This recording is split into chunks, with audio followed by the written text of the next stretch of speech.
Hello everyone, welcome to Mathematical tangent.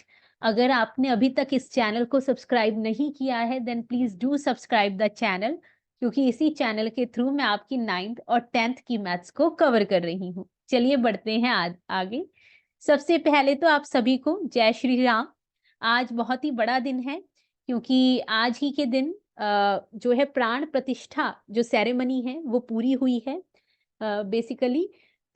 Basically क्या होगा कि अब जो अयोध्या में राम मंदिर है वो हम सब के लिए खुल जाएगा। जी हाँ, अब 1 या 2 दिन में हम आम जनता भी वहां पर जा सकते हैं। और आज पूरे भारतवर्ष में इस दिन को बहुत ही खुशी के साथ मनाया जा रहा है। दिवाली की तरह सेलिब्रेशन हो रहा है। इवन मेरे यहाँ पर भी बहुत सारे बम पटाखे चलाए जा रहे हैं। हो सकता है थोड़ी बहुत डिस्टरबेंस हो, तो उसके लिए मैं पहले से ही माफी चाहूंगी, और आज के दिन तो माफ है। तो चलिए बढ़ते हैं आगे। So yes, today's video on chapter number 9, some applications of trigonometry, exercise 9.1 के क्वेश्चन नंबर 13 पर। क्लास 10th में हम चैप्टर 9 के क्वेश्चन नंबर 13 को आज बहुत ही अच्छे से समझने वाले हैं। आ जाइए भाई, देखिए, as observed from the top of a 70 metre high lighthouse from the sea level. देखिए यहाँ पर बोला जा रहा है एक हमारे पास लाइट हाउस है। पहले तो क्वेश्चन को हमें बहुत ही अच्छे से समझना है। अब ये जो लाइट हाउस है ये सी लेवल से, तो मैं इस लाइन के थ्रू सी लेवल को रिप्रेजेंट कर रही हूँ, और सी लेवल से ये 75 मीटर 75 मीटर ऊपर है, ऊंचा है। अब बोला जा रहा है the angles of depression of two ships are 30 degree and 45 degree.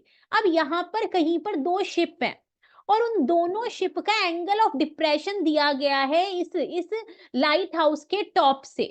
देखिए आगे पढ़ते हैं। If one ship is exactly behind the other on the same side of light house, find the distance between the two ships. देखिए इस line को पढ़ के ये समझ में आ रहा है कि एक शिप अगर मेरी यहां पर है, तो दूसरी इसी साइड पर, ऑन द सेम साइड, यानी इसी साइड पर बिल्कुल इसके पीछे है, जस्ट बिहाइंड है। और हमें यहाँ पर ये भी बोला जा रहा है, देखिए लाइट हाउस के टॉप से इस शिप का जो एंगल ऑफ डिप्रेशन है, सबसे पहली बात तो एंगल ऑफ डिप्रेशन का मतलब है कि हम जरूर ऊपर है और नीचे की तरफ देख रहे हैं, शिप की तरफ। जब भी एंगल ऑफ डिप्रेशन की बात की जाती है तो हॉरिजॉन्टल लाइन का होना बेहद जरूरी है। अब यहाँ पर बेसिकली ये जो हमारा एंगल बन रहा है ना, ये वाला, इस एंगल की बात हो रही है। ये एंगल ऑफ डिप्रेशन दिया है पहली शिप का। ठीक है भाई। अब यहाँ पर आपको दो एंगल्स नजर आ रहे हैं, एक है 30 डिग्री, एक है 45 डिग्री। देखिए आपको फटाफट से 30 डिग्री से नहीं ले लेना। जो एंगल पास में होता है, जैसे हम दोनों ही एंगल यहां से मेजर कर रहे हैं, है ना, इस पॉइंट से मेजर कर रहे हैं, तो जो एंगल इस लाइन के, इस येलो लाइन के जितना पास होगा, या लाइट हाउस के जितना पास होगा, वो उतना ही बड़ा होगा। और जो एंगल जितना दूर होगा वो उतना ही छोटा होगा। इट मींस जो 45 डिग्री है, क्योंकि ये वाली शिप जो है वो क्लोजर है, तो 45 डिग्रीज जो है वो हमारा यही वाला एंगल है, दिस वन, ये है 45 डिग्री। अब अगर ये 45 है तो ये भी 45 डिग्रीज होगा। अब हमसे आगे बोला जा रहा है कि ये जो हमारी दूसरी शिप है, एक एंगल 45 डिग्रीज है, तो ये जो दूसरी शिप है इसका जो एंगल ऑफ डिप्रेशन है बेसिकली दिस वन, आप खुद देखिए ना, ये 45 डिग्री है, ये है बड़ा। हम, और अगर आप इसे देखें ध्यान से, ये इतना एंगल है ना, तो ये तो नजर ही आ रहा है छोटा है, तो छोटा है, यानी 30 डिग्री। 45 और 30 में से कौन छोटा है? 30 degrees. It mean this one, ये एंगल जो है वो 30 डिग्रीज है। और हमें फाइंड आउट करना है, फाइंड करने को बोला जा रहा है distance between the two ships. इन दो शिप्स के बीच में ये एक शिप ये रही दूसरी शिप, और हमें यही डिस्टेंस फाइंड आउट करना है, बेसिकली इन दोनों के बीच की दूरी कितनी है। तो अब बढ़ते हैं क्वेश्चन के सॉल्यूशन की तरफ। ये तो हमने प्रश्न को अच्छे से समझा। अब ध्यान से सुनिए, ये रहा सी लेवल और यहाँ पर ये खड़ा मेरा लाइट हाउस। अब इस तरह से एक शिप जरूर यहाँ होगी, इसलिए उसका जो ये एंगल ऑफ डिप्रेशन है ये बन रहा है 45 डिग्री। जो पास में है वो बड़ा लेना है, और जो दूर है वो हमें छोटा लेना है। ठीक है, अब ध्यान से सुनिए। देखिए सबसे पहले तो यहाँ पर लाइन ऑफ साइट तो हमारी है एक ये हॉरिजॉन्टल, जब भी एंगल ऑफ डिप्रेशन की बात हो तो आपको याद रखना है ये हॉरिजॉन्टल लाइन बनाना बेहद जरूरी है। ठीक है भाई, अब ध्यान से सुनिए, फटाफट से हम मेंशन कर देते हैं सब कुछ। ये एंगल जो है ये 45 डिग्री है इस पहली शिप का। इसे मैं ए पॉइंट, यानी मैं मान रही हूँ पहली शिप मेरी ए पॉइंट पर है और दूसरी वाली जो इसके जस्ट बिहाइंड है on the same side of light house वो बी पॉइंट पर है। अब ये 45 है, इट मीन्स ये भी 45 डिग्री होगा, क्योंकि ये दोनों लाइंस आपस में पैरेलल होती हैं और ये हमारे ऑल्टरनेट इंटीरियर एंगल्स होते हैं। अब उसमें क्वेश्चन में बोला ये जो दूसरी शिप है उसका ये जो यहां से लेके यहां तक जो एंगल ऑफ डिप्रेशन है वो 30 डिग्रीज है। It means this one is 30 degrees और हमें ये ए बी ही फाइंड आउट करना है क्वेश्चन में। अब ध्यान से सुनिए, लाइट हाउस जो है वो सी लेवल से 90 डिग्री पे खड़ा होगा, तो लाइट हाउस को हम सी डी से रिप्रेजेंट कर लेते हैं और क्वेश्चन में उसकी जो लेंथ है वो हमारे पास 75 मीटर्स है। तो सबसे पहले तो हम यही लिखेंगे कि सीडी को हम अपना लाइट हाउस मान रहे हैं भाई, और क्वेश्चन में इस लाइट हाउस की लेंथ 75 मीटर दी हुई है। अब जंप करते हैं सीधा ही अपने राइट ट्राइंगल में। सबसे पहले आपको ये वाला राइट ट्राइंगल नजर में आ रहा होगा, ये वाला कौन सा? इन राइट ट्राइंगल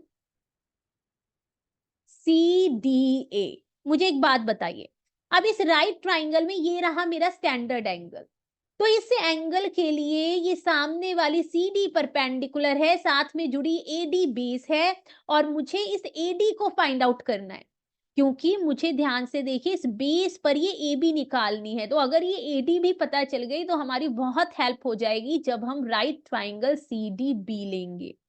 तो आप सीधा आइए 1045 डिग्री, क्योंकि परपेंडिकुलर और बेस में जो रिलेशन है वो tan थीटा बताता है। 1045 डिग्री 1 होता है, परपेंडिकुलर CD है और बेस हमारा यहाँ पर AD है। 1 इज इक्वल टू CD की वैल्यू 75 है, AD हमें नहीं पता, तो यहाँ से जो AD की वैल्यू है आप क्रॉस मल्टीप्लीकेशन जब करेंगे वो भी 75 मीटर्स होगी। जी हाँ, ये AD तो हमारी फाइंड आउट हो गई 75 मीटर।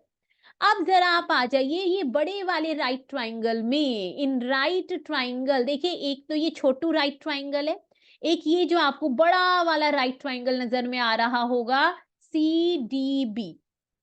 यहां पर भी हम tan थीटा, थीटा क्या है ये 30 डिग्री, और tan 30 डिग्री हमारा क्या होगा? बे perpendicular.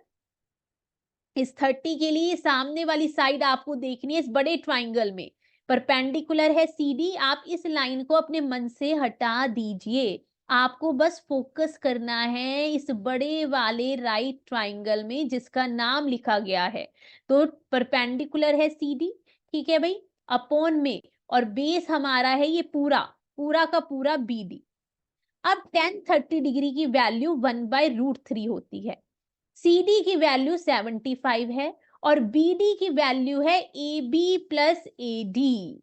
So 1/√3 is equal to 75/AB की वैल्यू हमें फाइंड आउट करनी है। बेसिकली यही तो है इन दोनों शिप्स के बीच में डिस्टेंस, और AD की वैल्यू हम फाइंड आउट कर चुके हैं 75। अब क्वेश्चन होगा क्रॉस मल्टीप्लीकेशन से। So AB plus 75 is equal to 75√3। 75 उधर सेंड कर दीजिए, सो 75√3 माइनस 75, ज्यादा से ज्यादा 75 कॉमन ले लीजिए, ब्रैकेट में बचा √3 माइनस 1 मीटर। जी हाँ, इसका मतलब ये जो दोनों शिप्स हैं इनके बीच का डिस्टेंस और कुछ नहीं 75 इन ब्रैकेट √3 माइनस 1 मीटर है। आई होप आपको ये क्वेश्चन अच्छे से समझ में आया होगा। सो आगे बढ़ते हैं वीडियो के अंत की तरफ।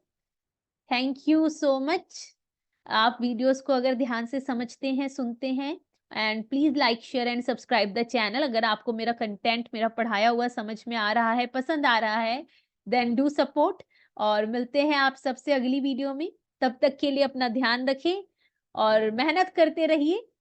ओके, बाय बाय, जय श्री राम।